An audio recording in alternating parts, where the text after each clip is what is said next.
तहसील सोहावा के मोहल्ला गुलजार मदीना में गुज़िश्ता 11 साल से एक मुनफरिद और इस्लाही इफ्तार रवायत कायम है। मस्जिद गुलजार मदीना में खत्म कुरान और इज्तिमाई दुआ का एहतमाम। मजीद तफसीलात जानते हैं इमदाद अहमद चौहान की इस रिपोर्ट में। आप देख रहे हैं आज तक न्यूज, खबर सच के साथ।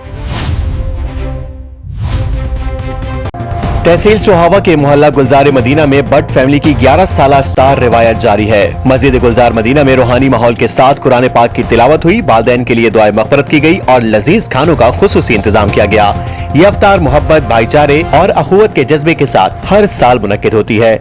खबर शामिल करते हैं तहसील सोहावा से इमदाद अहमद चौहान की रिपोर्ट के मुताबिक सोहावा के मोहल्ले गुलजार मदीना में गुज़िश्ता 11 साल से एक मुनफरिद और इस्लाही इफ्तार रिवायत जारी है। हर साल रमजान मुबारक के 9वें या 10वें रोजे को मरहूम वालिदैन के इसारे सवाब के लिए मस्जिद में सालाना खत्म कुरान मजीद का एहतमाम किया जाता है। अहले मोहल्ला, अजीज व अकारिब और शहर के मुख्तलिफ तबकात से ताल्लुक रखने वाले अफराद इस बाबरकत महफिल में शरीक होते हैं। इफ्तार से पहले कुरान पाक की तिलावत और दुआए मग़फ़िरत की जाती है। शुरका के लिए ताज़ा फल, रशियन फ्रूट चाट और पुरतकल्लुफ चिकन बिरयानी पेश की जाती है। नज़्मो ज़ब्त और मस्जिद के तकद्दुस का खास ख्याल रखा जाता है और किसी किस्म की बद इंतजामी नहीं होती। ये रिवायत माशरे में इत्तेहाद, अखुवत और दीनी शऊर का रोशन पैगाम देती है और दीगर इलाकों के लिए भी मिशल राह बन चुकी है। आज तक न्यूज, खबर सच के साथ।